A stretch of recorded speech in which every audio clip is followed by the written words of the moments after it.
You must be aware about NuGet, which is the official package manager for .NET. It simplifies the process for developers to create, share, and consume reusable code libraries and tools. And managing NuGet packages across multiple projects in .NET solution can quickly become messy. Each package might have a different version, duplicate reference, and dependency conflict. But what if you could manage all NuGet packages or all NuGet versions from a single file? In this video, I'll show you how to do a central package management, which is one of the most usable feature in .NET development and why it is a must-have or a must-known feature in a modern .NET development. So without wasting any further time, let's get started. For this particular demo, I have already created a sample ASP.NET Core API project, which follows a clean architecture. Now, there are a couple of class libraries in this project. The first one is my API one, which will communicate to external world. Then I have an application layer, which consists of my concrete classes, my mappers, DTOs, and everything. I also have a domain layer, which consists of my domain entities and interfaces. And finally, a persistent layer, which interact with my database. And I am using Entity Framework Core code first approach as the part of database for this project. Now we notice that there are multiple class libraries and we have to retrieve data at multiple layers. So for example, if you talk about persistent layer, in the persistent layer, we have repositories, and these repositories or these class files actually bring out data from a database into a particular object. So my entities is in product format, and this repository will give me a data in a product domain format like this one. So if I call an API, my database will give me an API into a product format, and somewhere down the line, I have to map it into a product domain. This functionality can be done with the help of an auto-mapper. Similarly, if I go to my application layer and if I go to my application concrete classes and the same product service, this gives me a data into a product domain format, and I want to again convert it back to a get products DTO when I want to expose it to external world. Now, why I'm doing this, why there are so many classes, that is something depending on the clean architecture, which we will cover in some other video. But you must have noticed that in a real .NET project, you must have created couple of class libraries. Now, the major part that I want to include in this video is that this class library consists of their individual NuGet packages. So for example, if I take a reference of a product API, this product API consists of these two NuGet packages, which include scalar.asp.NET Core and Microsoft.asp.NET Core.OpenAPI with their some version numbers. Similarly, if I go to product application, it also consists of a NuGet package, and that is my auto mapper, which is normally used to map my one layer to another layer or one DTO to another DTO. And then it also includes a dependency abstraction. And if I go to my persistent layer, this persistent layer also includes a version of an automapper plus couple of entity framework core NuGet packages. Everything looks fine up to this point, but just notice one discrepancy over here. My persistent layer consists of a version 13 of an automapper, whereas my application layer consists of a version 14 of an automapper. Now I have done this for this demo purpose, but obviously you must have noticed that multiple projects can have a multiple NuGet packages, and it's become difficult to maintain their version number, and that's become specifically important in a very big application which consists of multiple functionality. Now this version issue can be fixed with the help of a concept called as a central package management in .NET Core ecosystem. This CPM or central package management helps me out to maintain all the NuGet version from a single file, and this single file will really help me as a developer to maintain a single version. It also promotes a shared version across all projects and avoid a version mismatch. In simple terms, it simplifies dependency update. This feature was introduced in .NET 6 with NuGet 6.2. So if you're working above .NET 6 version, then you will be able to work with that. Now, this particular application is based on .NET 10. As you can see, target framework is .NET 10, but again, that is not mandatory. If your application is on .NET 8, .NET 9, then the same functionality will work. Now let's come to the code flow, like how we can do this or how we can implement a central package management. The first step that we have to do in order to enable a central package management is create a new XML file at your root level and give this XML file a very specific name. So I'm going to click on my solution product and click on add and click on new item. This new item will give me an option and I'm going to choose an XML file. This XML file should have a very specific naming convention, and it should be something like this, which says Directory.Packages.props. Once you add this file, it will give you a simple XML file, and inside that one, you need to add couple of lines of code. To start with, we have to use a project tag, and inside the project tag, I am going to use a property group tab. So project and then property group.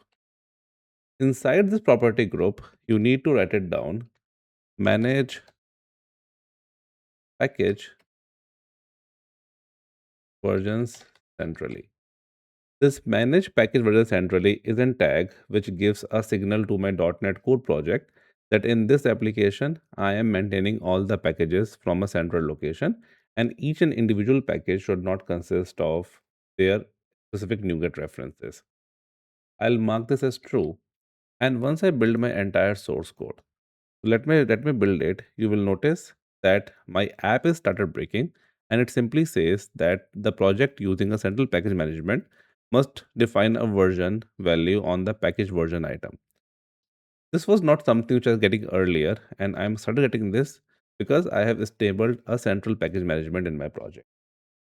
As the next step, if I go to my API project, it consists of two packages. One is my ASP.NET Core Open API and then scalar.asp.NET Core. I have to include or move these package references to my CPM library or my Directory.Packages.prop. The next line which I have to add is an item group inside this particular file.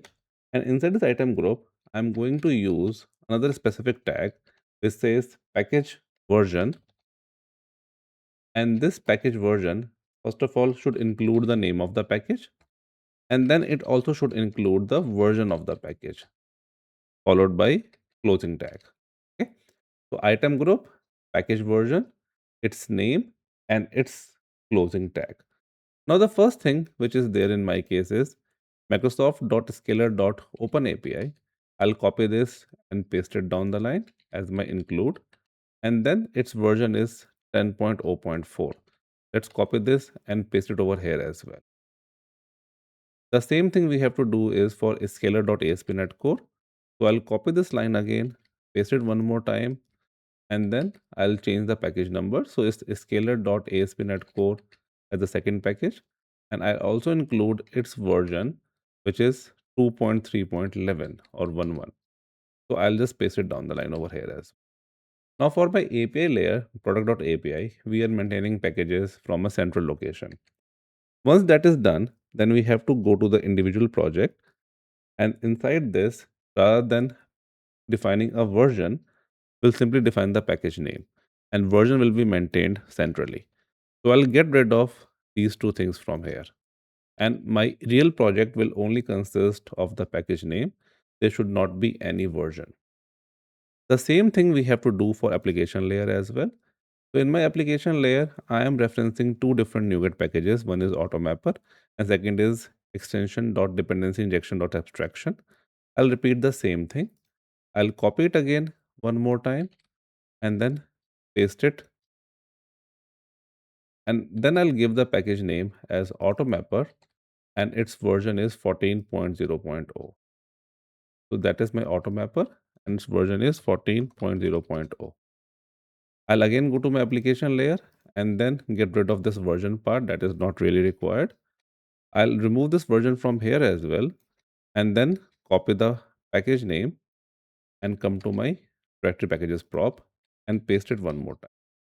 So let's use Microsoft, maybe Microsoft.dependency injection.abstractions. Copy it down the line and then its version. So practically speaking, you have to do this for all the NuGet packages that is there in your current project. And finally, I'll come to a persistent layer. My domain layer does not consist of any external dependency as per the clean architecture. So that is as it is. But if my persistent layer is there, it consists of 4 NuGet packages. One is AutoMapper, and then 3 belongs to Entity Framework Core. AutoMapper is already a part of my CPM, so I'll remove this version number. But this Entity Framework Core is something which I have to include. So I'll again go to my packages prop and will copy it one more time and then start defining the version with my persistent layer. So first one is my entity framework core.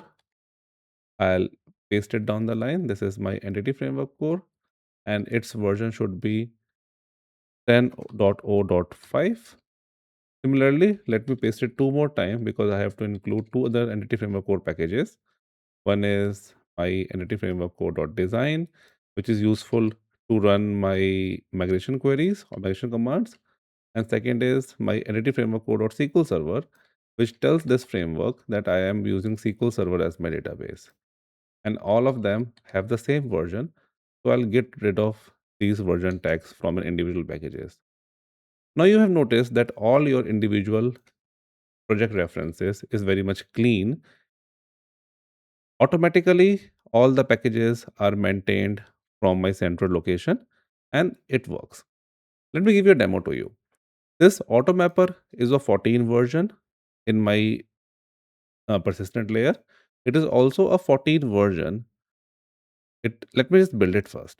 So I'll build the entire source code just to make sure that nothing is breaking. And I can see there is some error inside this. So let me fix why it's happening. Maybe one of my file is not saved. So let me save everything and then rebuild my code. Okay, this one is left. So we have to remove this version from application layer as well. And that's the reason why it was breaking. Let me again rebuild it one more time. And once I rebuild my entire code, it should be fine. And yep, build got succeeded. But now you have noticed one thing, that my AutoMapper is 14.0 in my application layer, and the AutoMapper is again 14.0 in my persistent layer. And if I want to change the version number, I'll simply go to my Directory.Packages.props, and inside this, if I want that I have to use an AutoMapper not 14 and 13, I'll simply go to my this solution item, and then instead of 14, I'll write 13 and will save the code. Once I save this, then .NET will automatically follow a package restore, and you have noticed that both the libraries or both the class library has 13 version now. The same thing can be done for an entity framework core as well. If I want to convert this 10.0.5 to 10.0.4, I have to just go to my central package management and just change these numbers. And once I press save, all the different packages will be updated automatically by my .NET ecosystem. This is all about a central package management and .NET Core project. This is really good. This is really important in a real enterprise level application, because in real application, you have couple of NuGet packages, whether it's a Sarilog, it's Mediator, Fluent Validation, or an AutoMapper. It must be included in all the different class libraries. And if you don't manage this stuff, then you will have a different versions of each file, which is not good and might create some runtime issues as well. This is it for this video, guys. I hope you learned something new today. Please like, share, and subscribe to my channel so that it will keep me motivated to generate a new content for you. Thank you.